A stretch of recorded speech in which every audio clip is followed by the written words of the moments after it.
Sebagian dari kita di masa kecil, mungkin pernah mendengar nasihat dari orang tua atau guru di sekolah, jangan pilih-pilih teman, kita harus berteman tanpa pamrih, tanpa melihat warna kulit, miskin atau kaya, pintar atau bodoh. Namun di bumi yang sudah banyak dihuni oleh manusia-manusia berhati iblis ini, kita harus super berhati-hati dan memilih teman yang baik untuk kita. Jangan sampai bernasib sama seperti yang dialami oleh Nandini, gadis 23 tahun dari Chennai, India, yang tewas mengenaskan di tangan sahabatnya sendiri, seorang sahabat sejak kecil dan sangat Nandini percaya.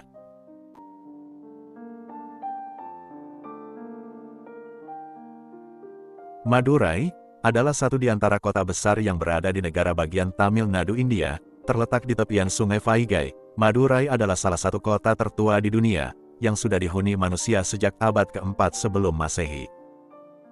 Madurai juga terkenal dengan kuil-kuilnya yang menjulang tinggi, dan dengan adanya festival Chitrai di bulan April hingga bulan Mei setiap tahunnya, jutaan orang dari seluruh penjuru India berduyun-duyun mendatangi Madurai. Meski demikian, dalam hal kemajuan teknologi dan pembangunan, Madurai masih tertinggal jauh dari kota-kota lain di India. Kisah kali ini dimulai pada tahun 2000-an, di mana 3 orang gadis kecil yang berasal dari satu desa yang sama, bertemu di sebuah sekolah asrama khusus perempuan dan menjalin persahabatan. Mereka adalah Nandini, Pandi, dan satu orang lagi yang tidak dipublikasikan namanya. Kita sebut saja Bunga. Nandini lahir pada tanggal 24 Desember tahun 1999, di desa kelahirannya. Sejak kecil Nandini berteman dengan Pandi dan Bunga, pergi ke SD yang sama, hingga 4 tahun kemudian, Pandi yang berusia 2 tahun lebih tua, lulus SD lebih dulu, dan mendaftar di sebuah sekolah menengah khusus putri. 2 tahun kemudian, tiba giliran Nandini dan Bunga yang lulus SD dan menyusul sahabat mereka mendaftar di sekolah yang sama.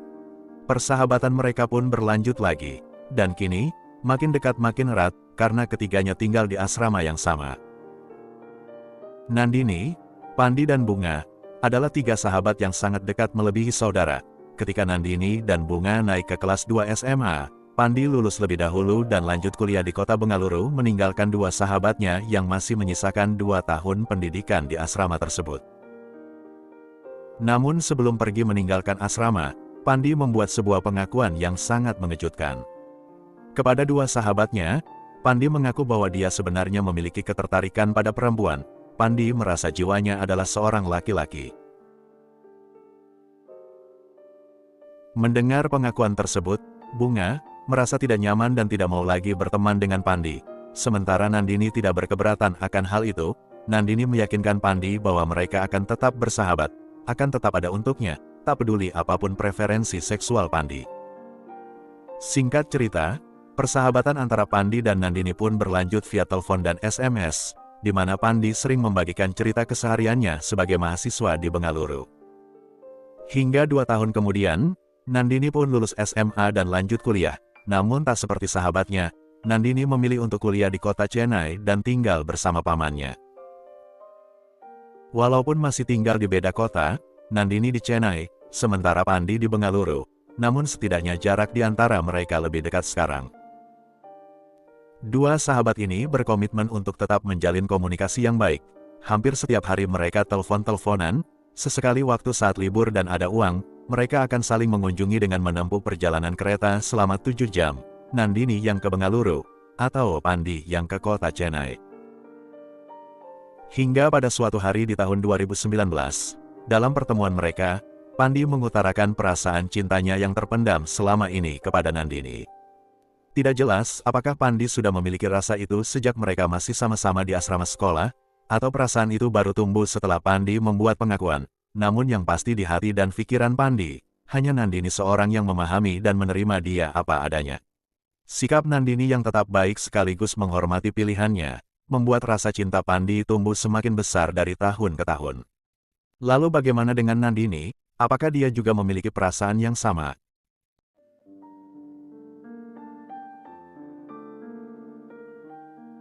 Menerima pengakuan cinta yang begitu tiba-tiba, dari sahabat yang sudah dia anggap seperti saudara sendiri, membuat Nandini syok dan tak tahu harus merespon bagaimana. Dia tidak bisa menjalani hubungan sesama jenis dengan sahabatnya, tapi juga tidak mau menyakiti perasaan Pandi. Nandini lalu berkata kepada Pandi.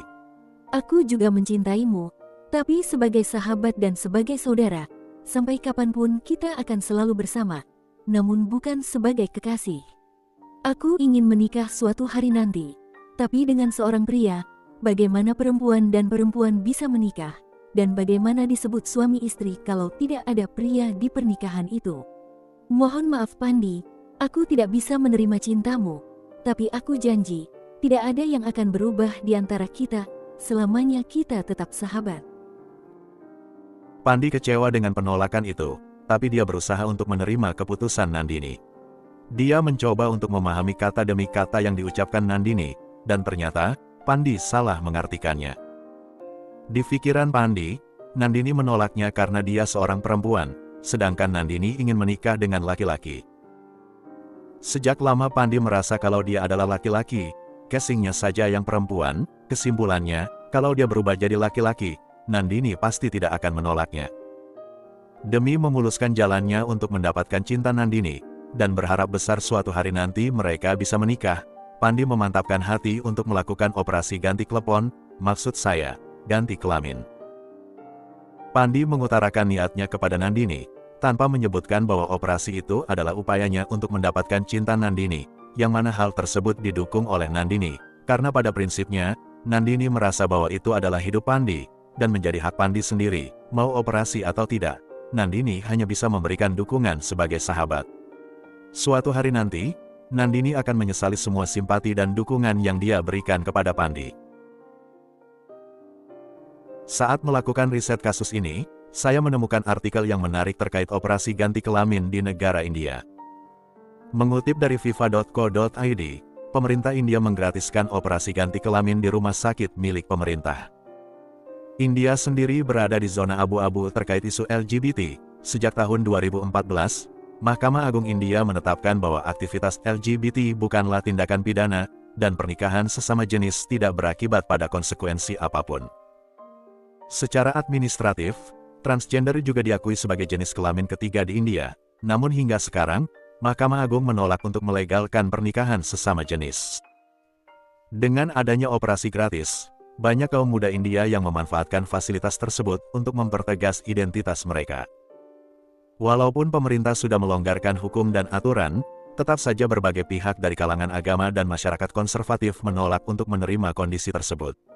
Seperti contohnya Pandi, yang mana setelah lulus kuliah, memutuskan untuk menjalani operasi ganti kelamin, identitasnya pun berubah, dari sebelumnya seorang wanita bernama Pandi Maheswari, kini menjadi pria yang bernama Vetri Maran.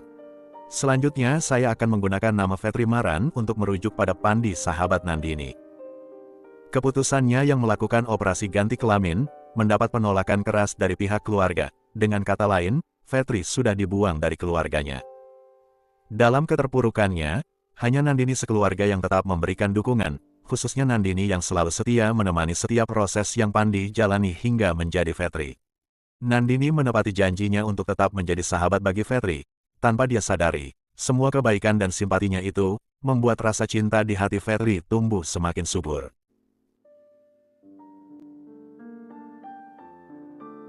Waktu bergulir, tahun demi tahun pun berlalu, Nandini terus fokus untuk menyelesaikan kuliahnya hingga meraih gelar Bachelor of Science di akhir tahun 2022.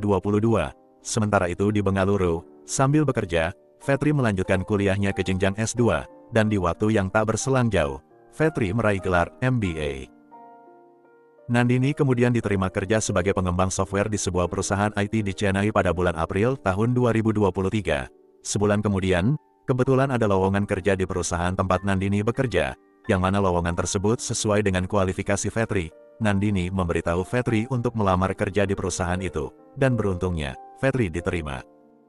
Kini mereka berdua bekerja di perusahaan yang sama, tinggal di kota yang sama, ada banyak waktu yang bisa mereka habiskan berdua. Persahabatan antara Nandini dan Vetri semakin erat, seperti dulu layaknya mereka masih tinggal di asrama. Pada dasarnya, Nandini tetap memandang Vetri seperti Pandi sahabatnya sejak kecil, jadi Nandini tidak pernah merasa canggung atau kaku saat berada di dekat Vetri. Celakanya, sikap tersebut disalahartikan lagi oleh Vetri, yang berpikir bahwa Nandini sekarang sudah merasa nyaman berada di dekatnya, karena sosoknya sekarang yang sudah seperti laki-laki tulen.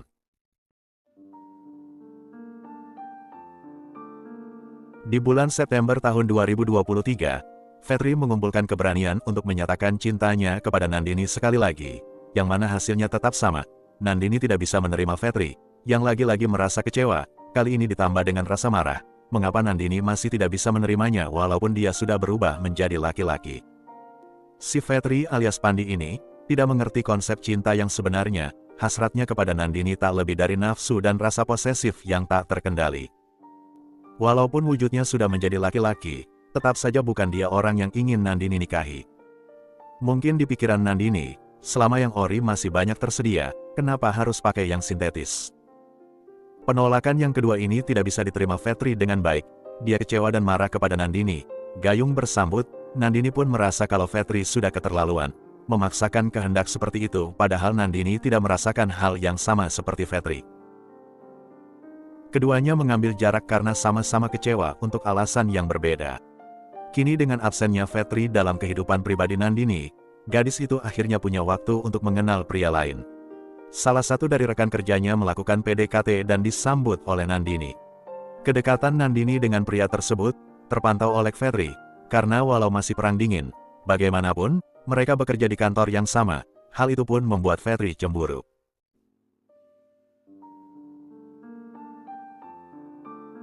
Selama 3 bulan berikutnya Nandini dan Fetri tidak bertegur sapa, hingga kemudian di hari Sabtu pagi, tanggal 23 Desember tahun 2023, Nandini menerima panggilan telepon dari sahabatnya itu.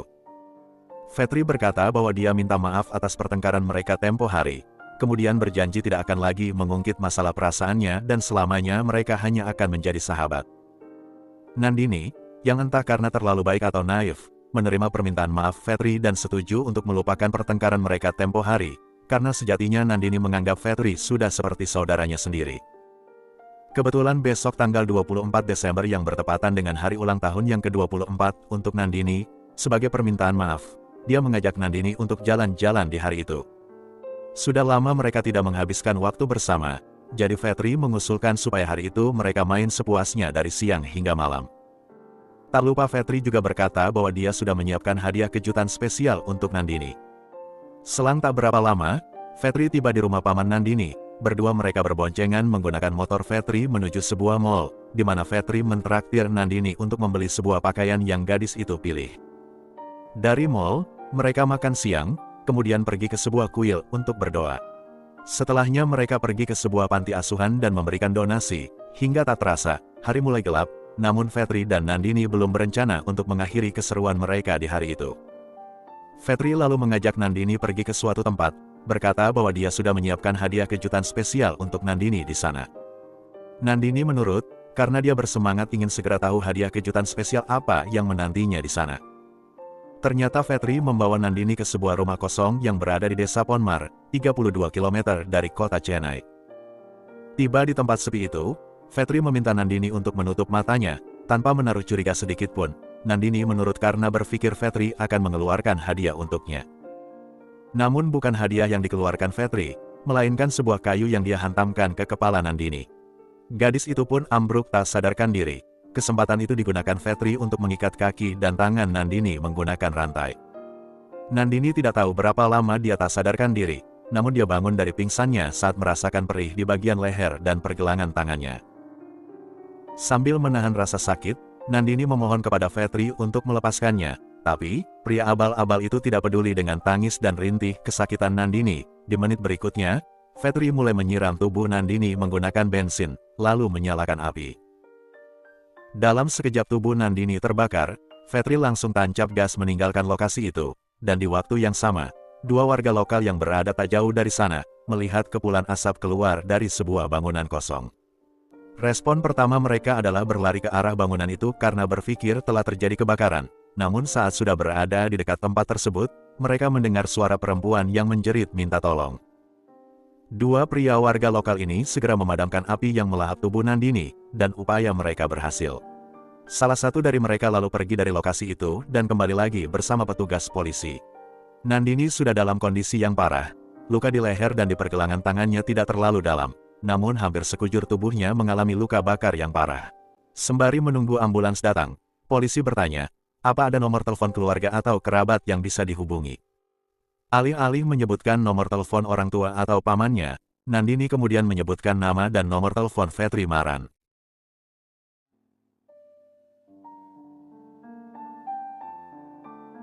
Mungkin saat itu Nandini merasa kalau dia tidak akan selamat, makanya dia menyebutkan nama dan nomor telepon Vetri sebagai petunjuk bagi polisi. Setelah itu, Nandini tak sadarkan diri. Polisi kemudian menelpon HP Vetri, menanyakan apakah dia mengenal seorang gadis bernama Nandini. Vetri mengkonfirmasi bahwa dia adalah teman Nandini. Selanjutnya, si polisi mengatakan bahwa Nandini sepertinya telah diserang oleh seseorang. Dia diminta untuk datang ke lokasi. Vetri mengiyakan, tapi seolah ingin membuat alibi. Vetri berkata bahwa dia sedang ada pekerjaan di luar kota sekarang, jadi mungkin akan datang terlambat ke lokasi tersebut. Namun menariknya, hanya berselang 2 menit kemudian, Vetri sudah tiba di TKP. Sampai di sini, tak seorang pun di TKP yang tahu bahwa Vetri adalah pelaku penyerangan terhadap Nandini. Sementara Vetri datang kembali ke TKP untuk memastikan kalau dia meninggalkan jejak atau barang bukti. Ambulans pun datang. Vetri membantu petugas paramedis mengangkat tubuh Nandini masuk ke ambulans. Dia bahkan duduk di samping tubuh Nandini di dalam ambulans, sementara motornya dititipkan ke warga yang tadi menolong Nandini. Ambulans akhirnya tiba di rumah sakit. Nandini langsung dilarikan ke ruang tindakan. Namun sayang, para dokter tidak berhasil menyelamatkan nyawa Nandini. Dia dinyatakan meninggal dunia, hanya beberapa jam sebelum genap berusia 24 tahun. Polisi lalu mendatangi alamat rumah paman Nandini untuk menyampaikan kabar duka tersebut, dan di sini, ada satu detail yang membuat kasus ini semakin tragis.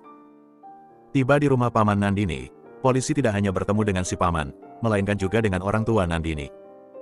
Ternyata mereka sengaja tanpa memberi kabar terlebih dahulu, pergi dari Madurai ke Chennai, untuk memberi kejutan ulang tahun kepada Nandini. Nyatanya, justru mereka yang dibuat terkejut dengan kabar kematian Nandini yang disampaikan oleh polisi. Kepada polisi, paman Nandini berkata bahwa pagi tadi Nandini pergi bersama Vetri Maran temannya. Pak polisi pun tepok jidat, ternyata mereka berhasil dikelabui oleh si pemuda yang sedari tadi bersama mereka mulai dari TKP sampai ke rumah sakit. Vetri bersandiwara seakan-akan syok dan terguncang, padahal justru dialah pelaku yang telah begitu kejam menghabisi nyawa Nandini. Polisi kembali ke rumah sakit, dan tentunya Vetri Maran sudah tidak ada lagi di sana. Namun polisi sudah mengantongi alamat tempat tinggal Vetri, pria 26 tahun itu pun berhasil diringkus di rumah kontrakannya. Vetri Maran alias Pandi Maheswari, selanjutnya ditangkap dan ditetapkan sebagai tersangka pelaku yang membunuh Nandini. Dalam interogasi, Vetri mengakui perbuatannya, yang telah membunuh Nandini atas motif sakit hati karena cintanya ditolak, dan atas motif kecemburuan melihat Nandini dekat dengan pria lain. Dia juga menyerahkan pisau cutter yang dia gunakan untuk membunuh Nandini. 24-year-old Nandini was found on Saturday evening, chained, with cuts on her arms, legs and neck, burnt after dousing her with petrol under Tambaram limits on the outskirts of Chennai. Her school classmate from Madurai, Pandi Maheshwari, who had become Vetri Maran after a sex change operation, has been arrested. Tambaram Police Commissioner Amol Raj told NDTV the two had been close friends and were working with a private IT firm in Chennai for the past 8 months. Vetri Maran was reportedly jealous and enraged that in recent weeks, Nandini had become friendly with others. So Vetri Maran had invited Nandini to a pre-birthday surprise and murdered her. Vetri Maran has been arrested. With Suresh in Chennai, Uma Sudhir, NDTV. Untuk sementara, kasus ini masih belum diproses hingga ke pengadilan. Semoga Vetri Maran alias Pandi Maheswari menerima hukuman yang seberat-beratnya atas perbuatannya yang keji, telah membunuh Nandini yang sangat tulus menyayanginya sebagai seorang sahabat. Itulah tadi kisah nyata kasus kriminal kita hari ini. Coba sampaikan pendapat kalian mengenai kasus ini di kolom komentar. Suatu pagi di kota Jinjiang, Cina, seorang pria pengantin baru ditemukan meninggal di depan gedung flat tempat tinggalnya. Dalam investigasi, detektif menemukan info bahwa istri pria itu memiliki hubungan gelap dengan pihak ketiga. Namun anehnya, selingkuhan ini adalah alasan mengapa pasangan tersebut menikah, sekaligus menjadi alasan dibalik kematian pria malang itu.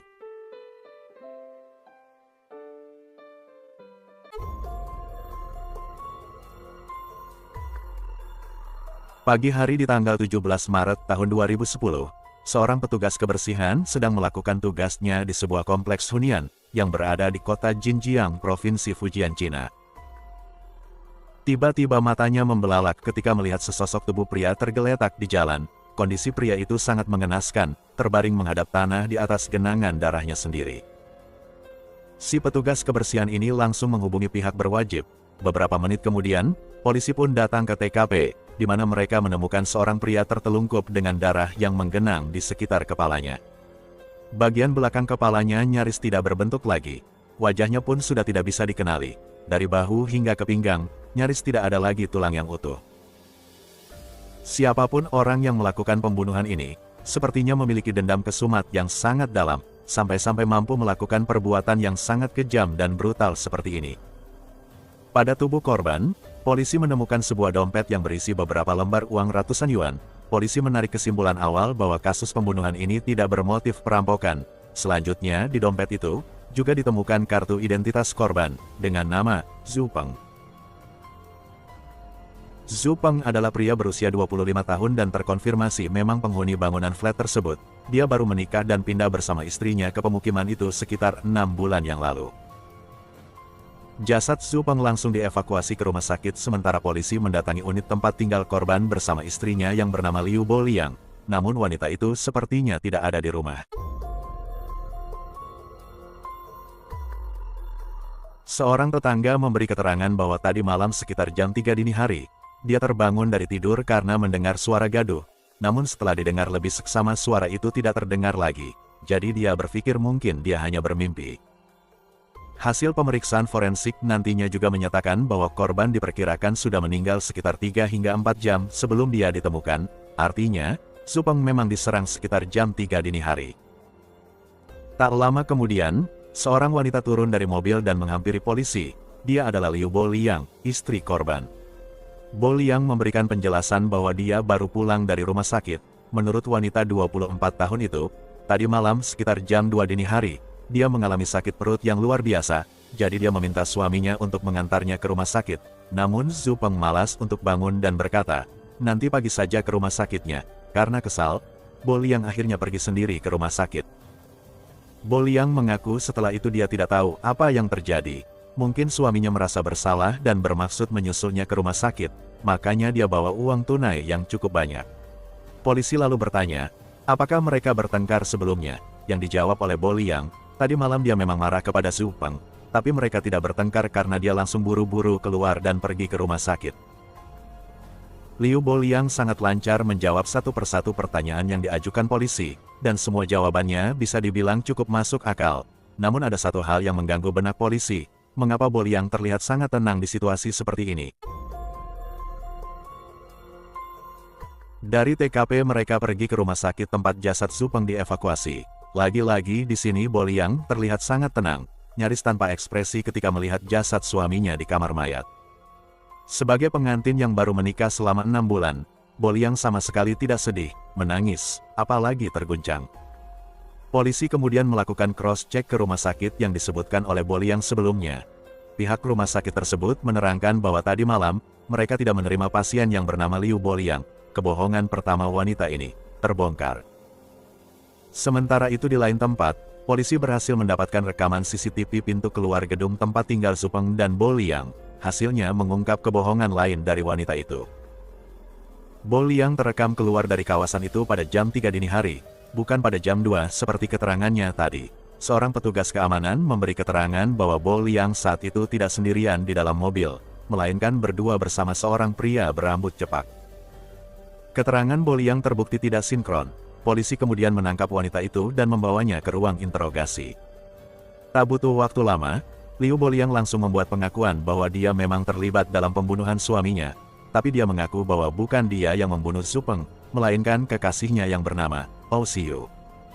Menurut Boliang, dia dan Hou Xiu sudah menjalin hubungan selama 5 tahun terakhir. Boliang mengklaim bahwa hubungan mereka bukanlah suatu perselingkuhan, justru Zhu Peng lah yang masuk di tengah-tengah hubungan mereka. Selanjutnya, Boliang menjelaskan semua duduk persoalan, dari awal dia bertemu dengan Hou Xiu, hingga berakhir dengan aksi pembunuhan terhadap Zhu Peng.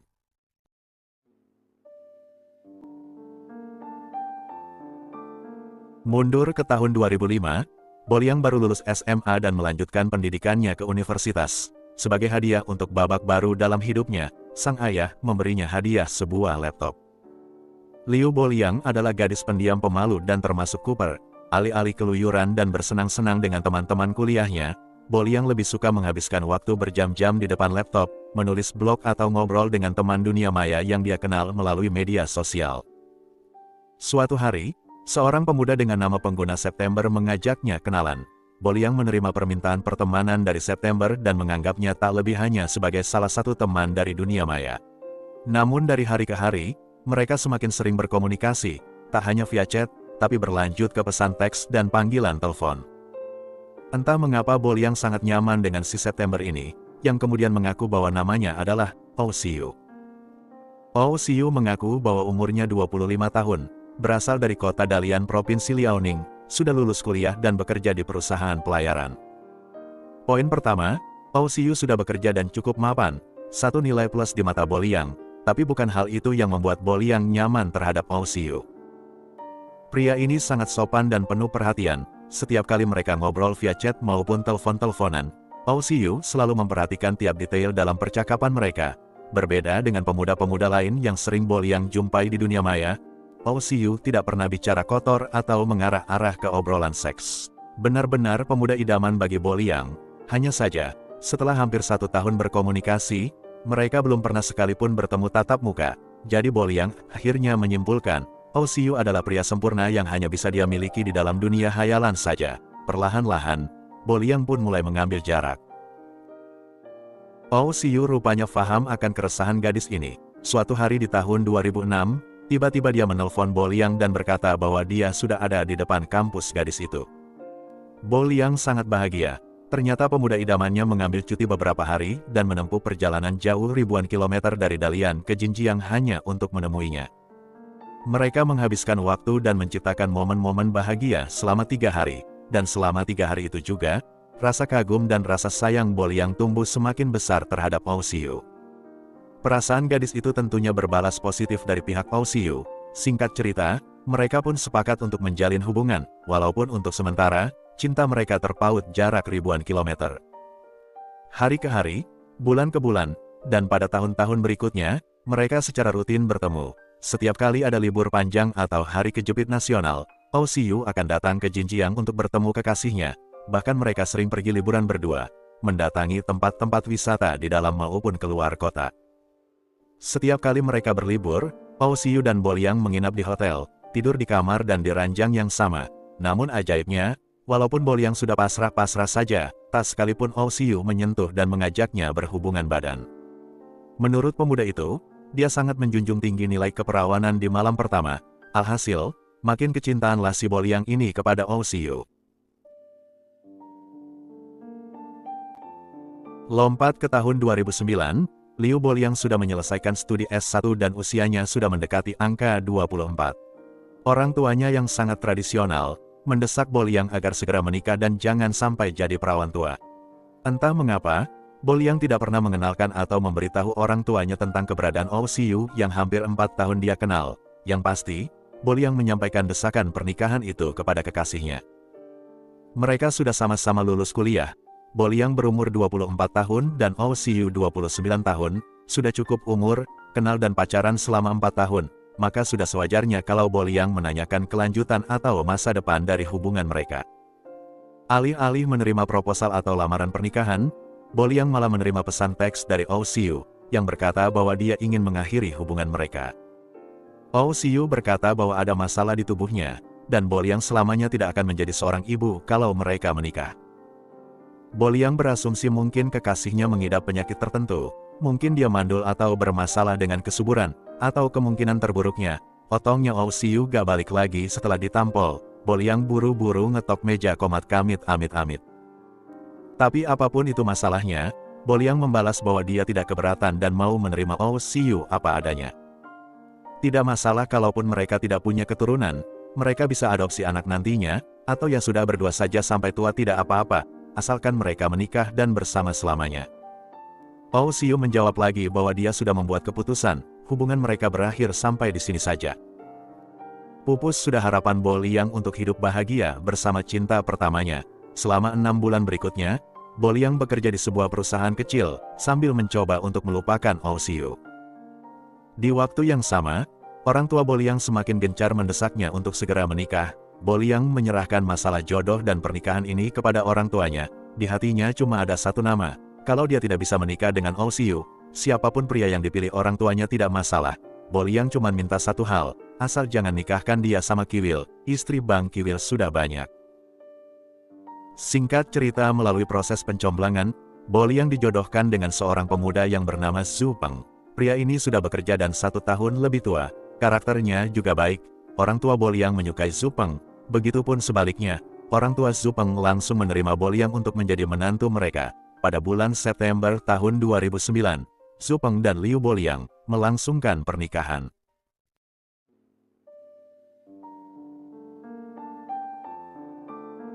Beberapa saat sebelum prosesi pernikahannya digelar, Boliang merasa kalau dia harus menuntaskan urusan hatinya terhadap Oh Siu.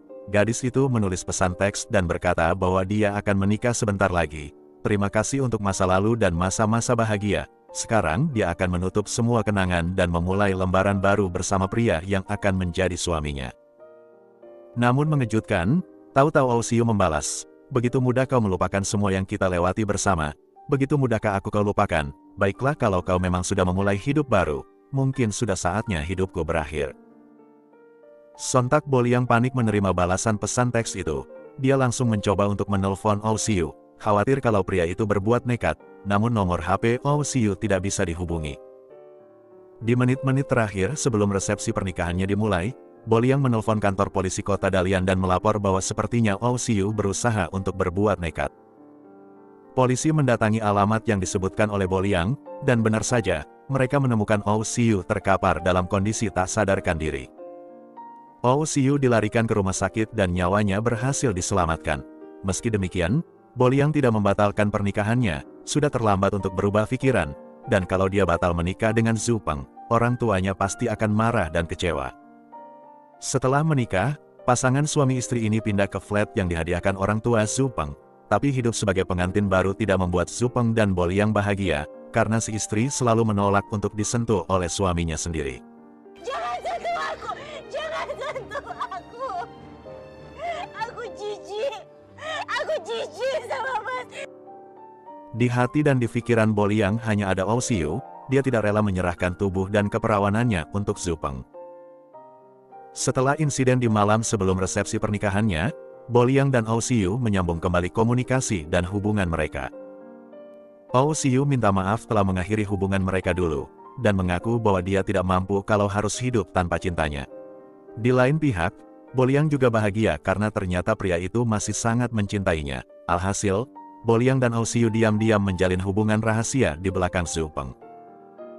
Kebetulan sekali pekerjaan Zhu Peng mengharuskannya sering pergi keluar kota meninggalkan istrinya, dan setiap kali suaminya berangkat keluar kota, Boliang mengundang Oh Siu untuk datang ke rumahnya. Sekali lagi, sejak mereka menikah, Boliang tidak mau disentuh oleh suaminya. Di minggu-minggu awal, Zhu Peng masih berusaha memahami istrinya dan tidak memaksakan mereka untuk berhubungan badan. Hingga tak terasa, pernikahan mereka sudah memasuki bulan ke-6. Zhu Peng sudah tidak sabar lagi. Akhirnya dia mengajak istrinya untuk menghadiri sesi konseling dengan penasihat pernikahan.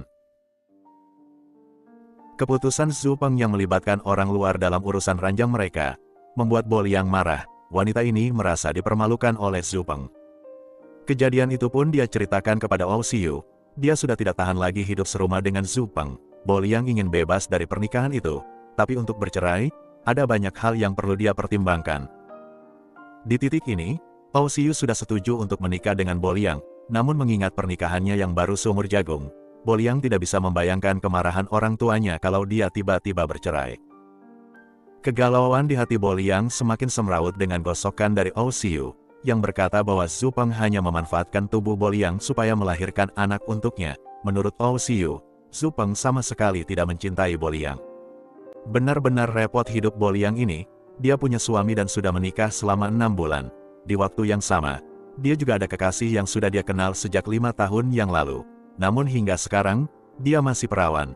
Boliang berangan-angan keperawanannya akan dia persembahkan untuk Oh Siu ketika mereka menikah nanti. Tapi berapa lama lagi dia harus menunggu? Rawa-rawanya sudah becek, rumput ilalang sudah tumbuh tinggi, sarang laba-laba sudah merajalela di mana-mana. Akhirnya Boliang dan Oh Siu sepakat, agar mereka bisa menikah, maka terlebih dahulu, Zhu Peng harus disingkirkan.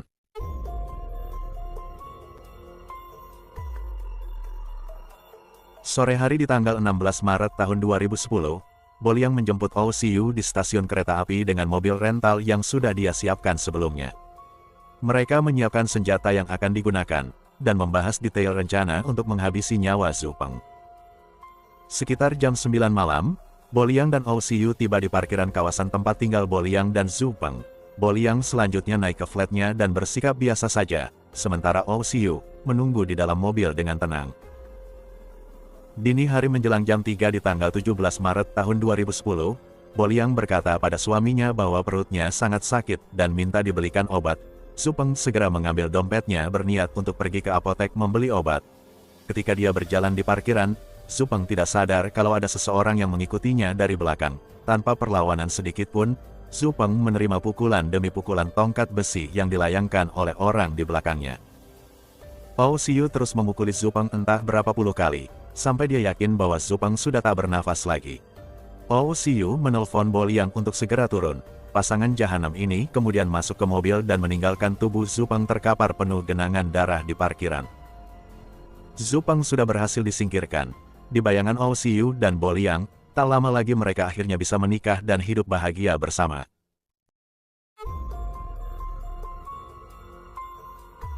Kembali ke ruang interogasi, Boliang menjelaskan bahwa setelah mereka membunuh Zhu Peng, dia mengantar kekasihnya itu ke stasiun kereta api. Saat ini, OCU sudah dalam perjalanan menuju kota Dalian. Polisi kota Jinjiang berkoordinasi dengan polisi kota Dalian. Ketika kereta api itu berhenti di sebuah stasiun, polisi langsung melakukan penggeledahan. Berdasarkan foto dan ciri-ciri fisik yang diberikan Boliang, polisi akhirnya menemukan seorang pria dengan potongan rambut cepak, dengan tato lumba-lumba kecil di jari manis sebelah kiri, dan sebuah cincin di jari telunjuk. OCU sadar bahwa para polisi sedang mencarinya. Sebelum mereka menangkapnya, OCU langsung berkata, "Jangan sentuh aku seorang perempuan." OCU kemudian mengeluarkan kartu identitasnya, yang ternyata, nama asli pria ini adalah Yan Hu, jenis kelamin perempuan, kelahiran tahun 77, bukan tahun 80 seperti pengakuannya kepada Boliang. Polisi langsung membawa OCU alias Yan Hu ini ke rumah sakit. Dokter kemudian mengkonfirmasi bahwa pria ini memang seorang perempuan. Yan Hu yang berusia 33 tahun dibawa ke kota Jinjiang untuk menjalani interogasi. Sementara itu, polisi memberitahu hasil penangkapan dan temuan mereka kepada Boliang, bahwa pria yang selama 5 tahun dia kenal dengan nama OCU, sejatinya seorang perempuan bernama Yan Hu. Setelah seharian menunjukkan ekspresi datar atas kematian suaminya, Boliang akhirnya menangis. Bukan karena sedih atas kematian Zhu Peng, Boliang menangis karena pria yang dicintainya selama 5 tahun ini, ternyata sama-sama pakai pembalut. Liu Boliang kini mengaku menyesal dan merasa bersalah atas perbuatannya terhadap Zhu Peng. Dia juga mengaku jijik kalau ingat lagi apa-apa saja yang sudah dia lakukan bersama OCU selama 5 tahun ini. Sementara itu di lain kesempatan, ketika wartawan bertanya mengapa dia tidak memberitahu Boliang mengenai identitas aslinya, OCU alias Yan Hu dengan santai menjawab, "Salah sendiri dia tidak bertanya. Kami sudah menjalin hubungan selama 5 tahun. Saya pikir dia sudah tahu kalau saya seorang perempuan." Yan Hu lahir pada tahun 77 dan menjadi bungsu dari 4 bersaudari. Orang tuanya sangat menginginkan seorang putra.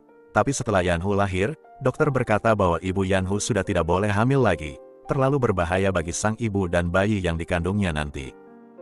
Alhasil sejak kecil Yan Hu diperlakukan selayaknya anak laki-laki oleh orang tuanya. Hingga dia tumbuh remaja, Yan Hu malah nyaman dan lupa kodratnya yang sejati. Yan Hu berpenampilan dan bergaul dengan sesama remaja laki-laki lainnya, dan layaknya remaja yang memasuki masa pubertas, Yan Hu mulai tertarik dengan remaja perempuan.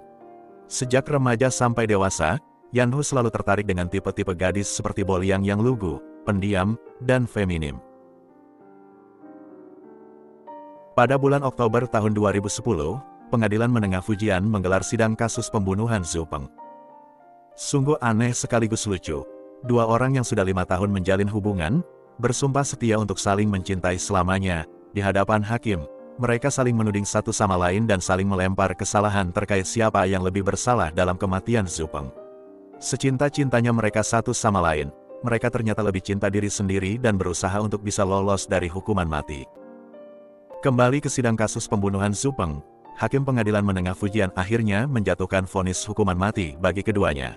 Namun untuk Ou Siyu alias Yan Hu, Hakim memerintahkan eksekusi secepatnya. Sedangkan untuk Liu Boliang, Hakim memberikan penundaan selama 2 tahun, yang artinya, masih ada kemungkinan bagi Boliang untuk lolos dari hukuman mati. Pada tahun 2016, Hakim menurunkan vonis hukuman Liu Boliang menjadi hukuman kurungan penjara selama 18 tahun. Itulah tadi kisah nyata kasus kriminal kita hari ini. Coba sampaikan pendapat kalian mengenai kasus ini di kolom komentar. Apakah kalian setuju kalau hukuman Liu Boliang hanya 18 tahun penjara? Saya pribadi sih tidak setuju ya, karena kalau mau dibilang, sumber masalah dan motif pembunuhan Zhu Peng sejatinya berawal dari Liu Boliang. Andai dia tidak melanjutkan hubungan dengan Ou Siyu alias Yan Hu, maka tidak perlu ada plot untuk membunuh Zhu Peng suaminya. Tapi itu menurut saya, kalau menurut kalian bagaimana? Terima kasih sudah menonton video ini hingga selesai. Jaga kesehatan selalu, dan sampai jumpa lagi di kisah nyata kasus kriminal berikutnya. Pada tanggal 28 Maret tahun 2012, kantor polisi kota Yangkuan Provinsi Shanxi, Cina, menerima panggilan telepon dari seorang pemuda berusia 17 tahun, melaporkan bahwa sehari sebelumnya dia diculik dan dilecehkan oleh 2 orang pria asing. Tak disangka-sangka, laporan ini malah mengungkap serangkaian kasus penculikan dan pembunuhan berantai, yang belum bisa diselesaikan polisi selama 4 tahun terakhir. Di video kali ini, saya akan membahas sebuah kisah nyata kasus kriminal yang berasal dari negara Tiongkok, sebuah kasus yang menunjukkan kelambanan dan ketidakpedulian polisi terhadap laporan orang hilang, hingga membuat 6 nyawa melayang. Langsung saja kita mulai ceritanya sekarang, kasus pembunuh berantai, Leong dan Zhao Yang.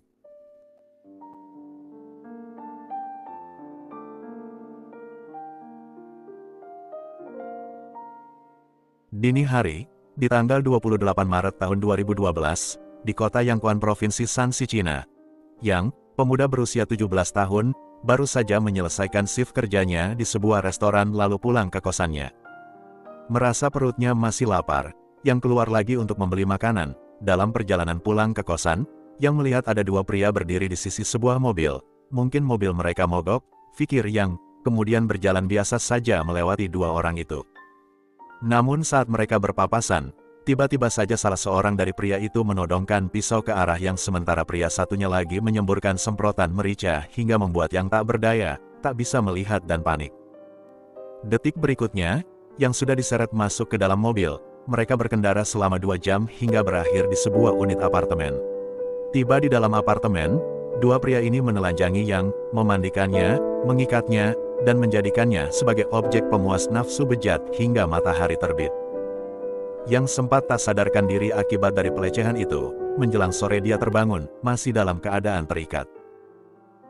Yang melihat salah satu pria tidak ada di sana, sementara pria satunya lagi sedang tidur pulas. Perlahan-lahan, Yang berhasil melepaskan ikatan tangannya, dia lalu mengenakan pakaian lalu meraih botol cola dan meminumnya. Yang kehausan, karena sejak diculik dia belum minum dan dari malam hingga pagi dia terus diperkaos. Yang ingat ucapan salah seorang penculiknya tadi malam, memperingatkan Yang, agar tidak mencoba kabur, karena mereka saat ini berada di kawasan pegunungan, jauh dari kota Yangkuan. Oleh karenanya, Yang memutuskan untuk membawa botol minuman itu, berpikir nanti dia mungkin membutuhkannya dalam perjalanan jauh melarikan diri. Pintu apartemen terkunci, dan anak kuncinya tidak ada di gagang pintu. Yang mengedarkan pandangannya dan melihat kalau balkon apartemen sedikit terbuka. Yang keluar ke balkon dan baru sadar ternyata dia berada di lantai 4. Yang kesulitan membawa botol minuman besar, jadi dia menjatuhkan botol minuman itu, lalu memanjat turun dengan berpegangan pada pipa saluran pembuangan, namun pada akhirnya dia tergelincir dan jatuh ke tanah. Dengan kaki sedikit pincang, Yang berlari ke jalanan lalu menyetop sebuah taksi. Yang bertanya kepada sopir taksi, "Ini di mana? Dia sedang berada di mana?" Dijawab oleh si sopir taksi kalau mereka sedang berada di kota Yangkuan. Ternyata kedua penculik itu membohonginya, dengan berkata bahwa mereka membawa Yang ke kawasan pegunungan di luar kota. Si sopir taksi balik bertanya, "Apa yang terjadi? Kenapa kondisimu berantakan sekali? Apa kau habis berkelahi?" Yang menjawab singkat, "Tadi malam dia diculik 2 orang asing dan sekarang dia berhasil melarikan diri." Si sopir taksi menawarkan untuk mengantar Yang ke kantor polisi. namun pemuda itu minta diantarkan pulang ke rumah orang tuanya saja. Singkat cerita, yang sudah tiba di rumah orang tuanya, dia menceritakan pengalaman mengerikan yang dia alami tadi malam. Keluarga ini kemudian sepakat untuk menelpon polisi dan melaporkan kejadian tersebut. Polisi mendatangi rumah keluarga Yang, dan dengan bantuan pemuda itu, polisi pergi ke gedung apartemen tempat yang disekap. Namun pemuda itu tidak tahu pasti kedua penculiknya tinggal di unit nomor berapa, hanya ingat bahwa dia melarikan diri dari lantai 4. Yang lalu ingat bahwa ada botol minuman yang dia jatuhkan sebelum dia turun. Kalau botol itu ditemukan, unit apartemen penculik juga bisa dia tunjukkan. Saat Yang dan polisi sedang mencari keberadaan botol minuman itu, tiba-tiba tak jauh dari mereka, salah seorang pria penculik yang berusia lebih muda, keluar dari gedung apartemen dan langsung ditangkap oleh polisi. Pelaku satunya lagi yang berusia lebih tua ditangkap di dalam unit apartemen mereka. Keduanya digiring ke kantor polisi dan ditanyai. Dalam interogasi, terungkaplah bahwa dua pria ini adalah pasangan kekasih, dan kemungkinan besar mereka adalah pihak yang bertanggung jawab di balik kasus menghilang dan tewasnya 6 pemuda lain. Mereka adalah Zhao Fei, Yang Xiaonan, Si Haisheng, Ma Qiang, Bai Yunlu, dan Chen Jiang. 6 pemuda ini dilaporkan menghilang dan ditemukan tewas, antara tahun 2008 hingga tahun 2011. Semuanya diperkaos oleh dua pelaku ini. Jasad para korban kemudian ditemukan tidak lengkap, dalam keadaan termutil. Apa yang sebenarnya telah terjadi? Siapa dua penculik ini? Dan bagaimana mereka bisa tidak tertangkap setelah menculik serta menghilangkan nyawa 6 pemuda?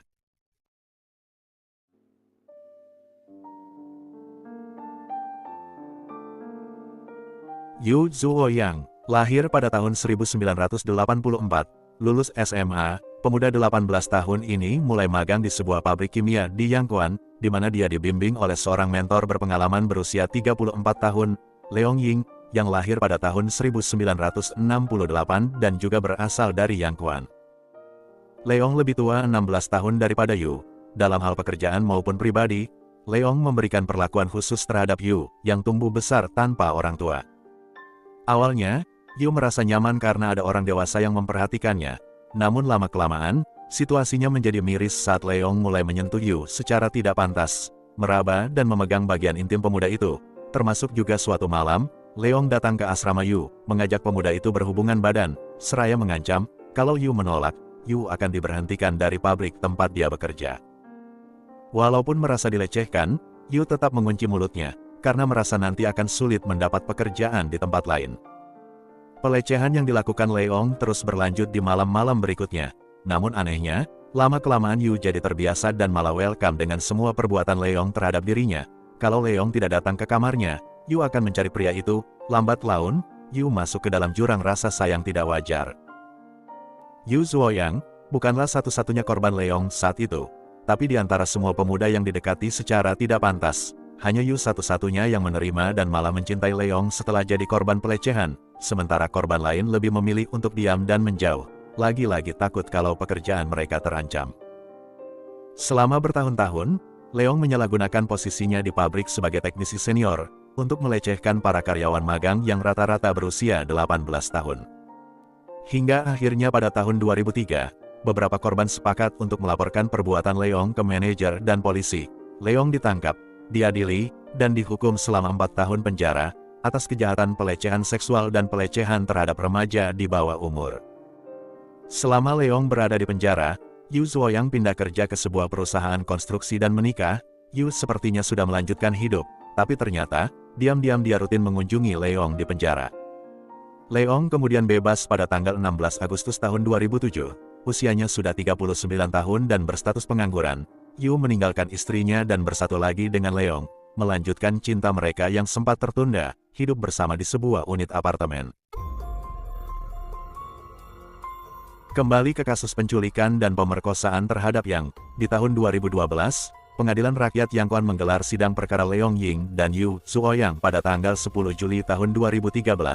Namun pasangan sejenis ini ternyata tidak hanya dituntut atas kasus terhadap Yang, tapi juga atas kasus hilang dan tewasnya 6 remaja dan pemuda lain, dari kurun waktu tahun 2008 hingga 2011. Para awak media mendatangi gedung pengadilan untuk meliput kasus Leong Ying dan Yu Zuoyang, tapi mereka ternyata dilarang meliput. Pengadilan menetapkan sidang tersebut digelar tertutup, selain pihak keluarga korban, media dan publik dilarang masuk. Tak kenal menyerah, para wartawan ini mencari info ke sana-sini hingga berhasil mendapatkan nama 6 korban. Mereka lalu mendatangi puluhan orang sampai berhasil menguak masing-masing cerita di balik 6 kasus tersebut.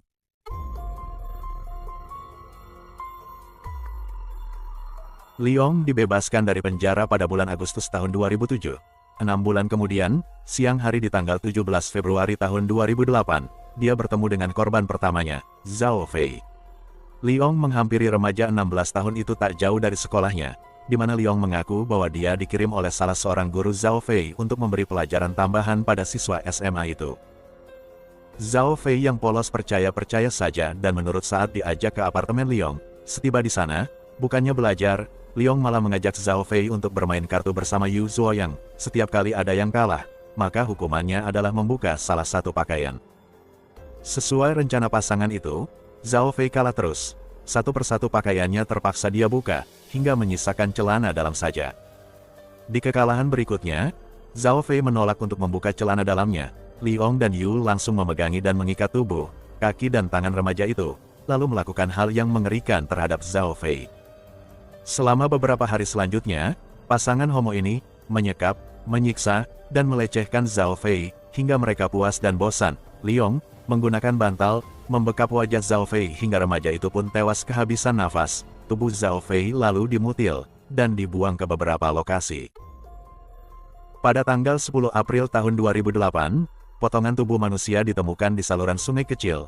Tes DNA mengkonfirmasi bahwa potongan tubuh itu adalah sisa-sisa dari Zhao Fei, pelajar SMA yang dilaporkan hilang 2 bulan yang lalu. Penemuan ini membuat hancur perasaan orang tua dan kakek nenek Zhao Fei, yang selama 2 bulan masih menyimpan harapan, Zhao Fei akan pulang ke rumah dalam keadaan selamat. Karena kedua orang tuanya bekerja, sejak kecil Zhao Fei dititipkan kepada kakek neneknya. Tak sanggup menghadapi kenyataan bahwa cucu kesayangannya sudah tiada, sang nenek diam-diam suatu malam menenggak cairan pestisida dan meninggal. Setahun kemudian, giliran sang kakek yang meninggal karena kesehatannya memburuk drastis setelah kematian cucu dan istrinya. Namun kematian di keluarga ini tak berhenti sampai di situ. Ayah Zhao Fei, terguncang dengan 3 kematian yang tragis, suatu hari mengalami kecelakaan dalam perjalanan menuju tempat kerja dan juga meninggal. Dan yang terakhir, Ibu Zhao Fei, depresi luar biasa setelah kepergian 4 orang yang dia sayangi. Wanita ini berakhir di rumah sakit jiwa. Hidup satu keluarga berakhir menyedihkan, tapi di sisi lain, perjalanan kejahatan Leong dan Yu baru saja dimulai.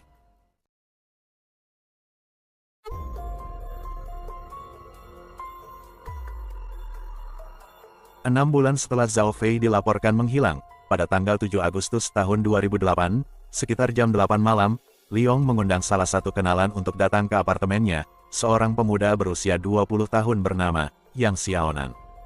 Bersama Yu, mereka bertiga main kartu, modusnya sama seperti yang mereka lakukan kepada Zhao Fei dulu, dan ketika Xiaonan menolak untuk membuka pakaiannya, pemuda ini bernasib sama seperti Zhao Fei, diikat, disekap, dianiaya, dan diperkaos hingga 2 hompimpa ini puas. Terakhir, Leong memukul kepala Xiaonan menggunakan dumbbell, dalam keadaan tak sadarkan diri. Xiaonan dicekik dan dimutil, lalu potongan tubuhnya dimasukkan ke karung dan dibuang ke suatu tempat di pinggiran kota Yangkuan. Di tahun 2013, ayah Xiaonan bercerita kepada para wartawan bahwa dulu ada saksi mata yang melihat putranya bertemu dengan Leong.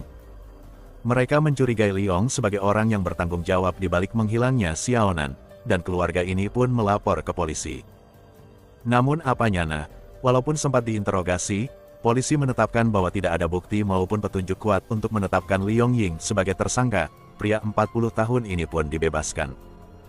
Entah saat itu si polisi ini memeriksa catatan kejahatan Leong atau tidak, mengingat pria ini baru saja bebas dari penjara setahun sebelumnya untuk kasus pelecehan seksual. Andai para polisi itu mau lebih mendalami kasus hilangnya Yang Xiaonan, mungkin tidak ada korban-korban berikutnya berjatuhan.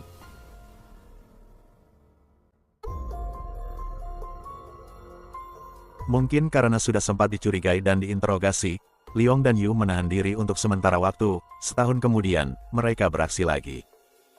Pada tanggal 2 September tahun 2009, seorang pemilik salon menelpon orang tua si Haiseng, menanyakan keberadaan pria 24 tahun itu yang sudah 2 hari ini tidak masuk kerja.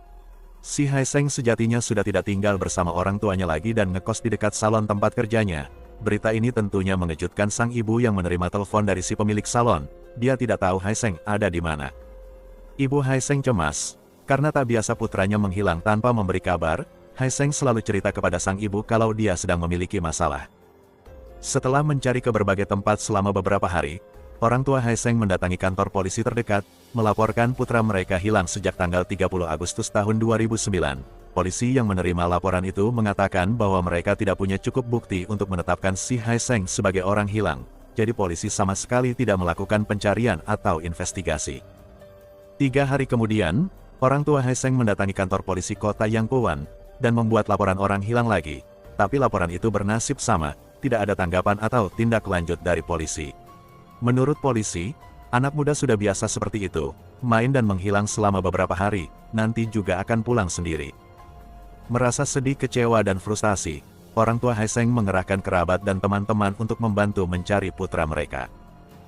Tanpa kenal lelah dan tak pernah menyerah, mereka berkeliling mencari dan terus mencari, sampai ke kota dan provinsi lain, mengabaikan kondisi kesehatan dan finansial mereka yang memburuk. Hingga 3 tahun kemudian, polisi akhirnya memberi kabar bahwa si Haiseng berhasil ditemukan, tapi dalam keadaan sudah meninggal. Ibu si Haiseng tidak menyebutkan detail di mana dan bagaimana putranya ditemukan. Namun yang pasti, Ibu Haiseng menyatakan bahwa selama 3 tahun, polisi tidak melakukan apa-apa, sampai kemudian seorang warga melapor telah menemukan tulang belulang manusia, yang kemudian terkonfirmasi adalah si Haiseng. Satu lagi keluarga telah kehilangan putra. Tapi polisi masih belum menganggap ini kasus serius, tidak mendalami kasus-kasus ini sebagai kejahatan pembunuhan berantai, sementara 2 pelaku terus melancarkan aksi mereka mencari target berikutnya. Pada tanggal 10 September tahun 2010, seorang remaja 17 tahun bernama Ma Chiang dilaporkan menghilang. Setelah itu, pada tanggal 31 Mei tahun 2011, giliran Bai Yunlu, yang berusia 16 tahun, juga dilaporkan menghilang. 2 remaja ini termasuk dalam 6 daftar nama korban Liong dan Yu Zuoyang, tapi detail kasus mereka tidak berhasil diuraikan oleh awak media. Terakhir, hanya berselang 3 bulan dari korban kelima menghilang, giliran remaja berusia 14 tahun yang dilaporkan orang tuanya menghilang. Suatu malam di musim panas, tanggal 16 Agustus tahun 2011, Chen Jiyang duduk di taman di depan rumahnya untuk mencari udara segar. Pada jam 9 malam, ayahnya menelpon dan menyuruhnya segera pulang. Chen Jiyang berkata bahwa dia sedang melihat tetangga bermain poker dan berjanji akan pulang sebentar lagi. Jam 11 malam, remaja itu belum juga pulang. Ayahnya kembali menelpon. Chen Jiyang berkata bahwa dia sedang berjalan menuju rumah, tapi ditunggu-tunggu hingga lewat tengah malam, dia belum sampai ke rumah. Ayahnya sekali lagi menelpon Chen Jiyang pada jam 1 malam di tanggal 17 Agustus tahun 2011. HP Chen Jiyang sudah tidak aktif lagi. Sepanjang malam sang ayah mencari ke lingkungan sekitar, tapi Chen Jiyang tidak berhasil ditemukan. Saat matahari terbit, si ayah langsung mendatangi kantor polisi dan melapor bahwa putranya menghilang. Ayah Chen Jiyang bercerita bahwa Chen Jiyang putranya tadi malam sedang dalam perjalanan pulang ke rumah, tapi Chen Jiyang tidak kunjung tiba di rumah, dan HP remaja itu tidak bisa dihubungi lagi. Dengan santainya si polisi berkata, mungkin Chen Jiyang menginap di rumah salah seorang temannya. Jadi ayah Chen Jiyang disarankan untuk pulang dan menunggu putranya kembali ke rumah.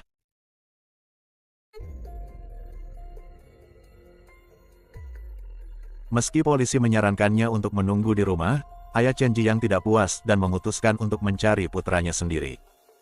Dia bertemu dengan teman Chen Jiyang yang mengaku bahwa tadi malam dia bersama remaja itu. Jam 11 malam, mereka sama-sama berjalan pulang dan berpisah di persimpangan dekat sebuah hotel.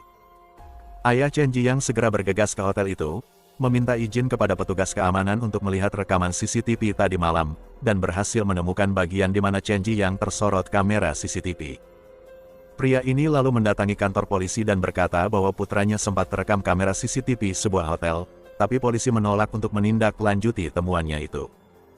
3 hari kemudian, polisi baru bersedia mendatangi hotel dan meminta untuk diperlihatkan rekaman CCTV pada tanggal 16 Agustus sekitar jam 11 malam. Namun, berdasarkan keterangan polisi, rekaman yang menunjukkan keberadaan Chen Jiyang tidak ada, dan polisi menuding ayah Chen Jiyang mengada-ada. Ayah Chen Jiyang berkeliling menyebarkan poster orang hilang, terus mencari putranya bahkan sampai ke kota lain di Provinsi Shanxi, namun tak kunjung membuahkan hasil. Hingga akhirnya 2 minggu kemudian, ayah Chen Jiyang menerima panggilan telepon dari polisi, yang mengabarkan bahwa mereka berhasil menemukan Chen Jiyang, dalam keadaan sudah meninggal. Sama seperti korban-korban sebelumnya, polisi tidak melakukan apa-apa, sampai kemudian ada yang melapor telah menemukan potongan tubuh manusia. Setelah dilakukan tes DNA, terkonfirmasi bahwa potongan tubuh itu adalah milik Chen Jiyang. Dari bulan Februari tahun 2008 hingga bulan Agustus tahun 2011, ada 6 kasus orang hilang yang berakhir ditemukan dalam keadaan meninggal dan dimutil di Provinsi Shanxi. Tapi rangkaian insiden ini tidak memicu keresahan publik, mungkin karena kurangnya liputan media, atau karena kurangnya effort dari kepolisian untuk menangani kasus-kasus ini. Kalau saja sejak awal polisi kota Yangkuan menangani kasus ini secara serius, dan memperingatkan warga dengan adanya kemungkinan pembunuh berantai, para keluarga yang kehilangan ini bisa lebih waspada menjaga putra mereka. Sebagian besar dari korban adalah anak tunggal, hal ini membuat kematian mereka menjadi pukulan sangat telak bagi keluarga yang ditinggalkan.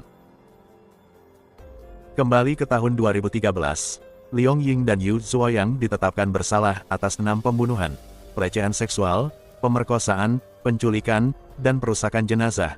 Pada tanggal 22 Agustus tahun 2013, hakim menjatuhkan vonis hukuman mati bagi keduanya, dan pada tanggal 28 Januari tahun 2016, pasangan Hom Pimpa ini menjalani eksekusi mati mereka bersama-sama.